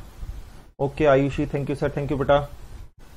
सर रेगुलर टाइमिंग क्या रहेगा? रेगुलर टाइमिंग यही रहेगा, पहले आपका 6 से 7 टैक्स का रहेगा, 7 से 8:30 मैं कंपनी लॉ लूंगा, 8:30 से 9:30 एसबीईसी रहेगा, एंड 9:30 से 10:30 आपका रहेगा जिगल। आज क्योंकि लाइट चली गई थी, गौरव सर के एरिया में लाइट नहीं थी, मेरे यहां आ गई तो मैंने पहले ले लिया, ऐसे आगे पीछे थोड़ा सा हो सकता है ना। Muskan no doubt, thank you Muskan Sharma, thank you sir, thank you बेटा। ओके गुरुदत्त विश्वास है, नहीं समझा मैं, बत्ती नहीं जली मेरी, है ना। फिर अखिलेश सिंह सर लास्ट में जो नॉमिनी डायरेक्टर वाला है एक बार क्लियर कर दीजिए। नॉमिनी डायरेक्टर भी होता नॉन एग्जीक्यूटिव डायरेक्टर ही है, बट नॉमिनी डायरेक्टर उन बैंक या फाइनेंशियल इंस्टीट्यूशन के इंटरेस्ट को प्रोटेक्ट करता है जो जिन्होंने उसे अपॉइंट किया है। वो पब्लिक इंटरेस्ट या स्मॉल शेयर होल्डर के इंटरेस्ट को प्रोटेक्ट करने के लिए नहीं आता है, जबकि आईडी जो आता है वो स्मॉल शेयर होल्डर और पब्लिक के इंटरेस्ट को प्रोटेक्ट करने के लिए आता है। इसलिए नॉमिनी डायरेक्टर आईडी नहीं बन सकता है, ठीक है। फिर तनिष्क थैंक यू बेटा, अंकित जैन थैंक यू। मीन्स 6 बजे ऑनलाइन आ जाओ, राइट बिल्कुल सही बोला बेटा आपने, 6 बजे ऑनलाइन आना पड़ेगा। Apart this no doubt regarding session, thank you बेटा। रमेश थैंक यू बेटा।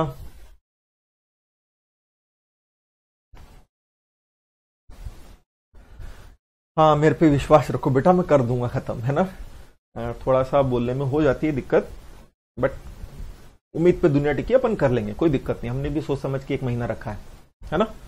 भावना मिश्रा थैंक यू। चले कंक्लूड करते हैं, आप भी 5-1 मिनट का ब्रेक ले लो, फिर आपकी क्लास स्टार्ट हो जाएगी।